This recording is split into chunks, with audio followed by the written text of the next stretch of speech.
আজ আমরা ইন্দোনেশিয়ার বালি ও মালয়েশিয়া ভ্রমণের উদ্দেশ্যে ঢাকা থেকে রওনা হয়েছি।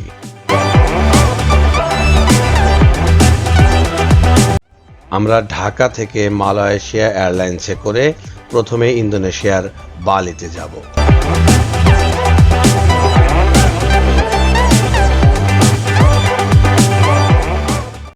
হজরত শাহজালাল ইন্টারন্যাশনাল এয়ারপোর্টে পৌঁছানোর পর আমাদের হাতে অনেক সময় থাকায় আমাদের এয়ারপোর্টটি আমরা ভালো করে ঘুরে দেখলাম।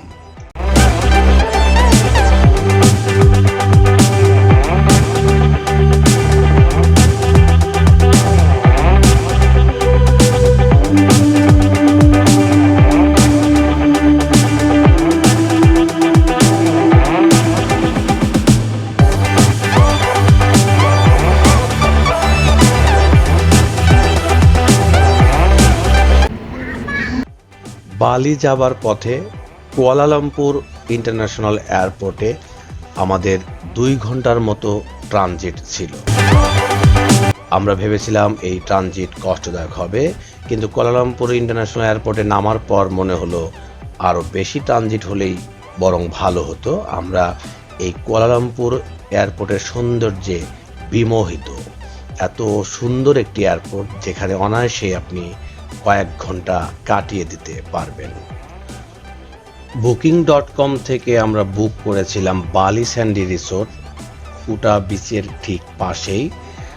আমাদের এক্সপেকটেশনের চেয়ে অনেক বেশি ভালো পেয়েছি আমরা এই রিসোর্টটি। বাংলাদেশি টাকায় প্রতিটি রুম মাত্র 2200 টাকার মতো ছিল এবং রুমগুলি অনেক বড় ছিল। বিশেষ করে রিসোর্টটি অত্যন্ত মনোরম, অত্যন্ত নিরিবিলি এবং অসাধারণ তার দৃশ্য, অসাধারণ সৌন্দর্য। আমরা আসলেই প্রকৃতপক্ষেই এতটা আশা করিনি। আমরা যখন বালিতে গিয়ে পৌঁছাই তখন প্রায় ভোর। আমরা মাত্র কয়েক ঘন্টা বিশ্রাম নিয়েই বেরিয়ে পড়ি সকাল সকাল কুটা বিচে গোসল করার জন্য, কারণ আমরা সময় নষ্ট করতে চাইনি। এবং বালি স্যান্ডি রিসোর্ট থেকে যখন আমরা বের হচ্ছি সকালে, আমরা দেখলাম যে একটা নর্মাল গলির মতো, কিন্তু গলিটা এত সুন্দর করে সাজিয়ে রেখেছে, পাশে বিভিন্ন রঙিন চিত্র অঙ্কন করা, এতে করে এই গলির নর্মাল একটা গলিও অসাধারণ রূপ পেয়েছে। আমরা এভাবে ভেবে দেখতে পারি আমাদের দেশেও কিভাবে সমস্ত জায়গাগুলোকে সৌন্দর্যের একটা রূপ দান করতে পারি।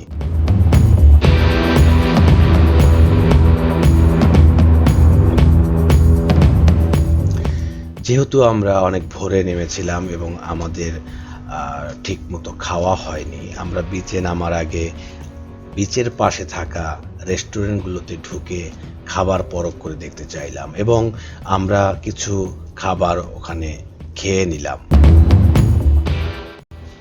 এটি হচ্ছে সেই কুটা বিচ। বালির নাম শুনলেই সাথে কুটা বিচের কথা আমরা প্রায় সবাই শুনেছি।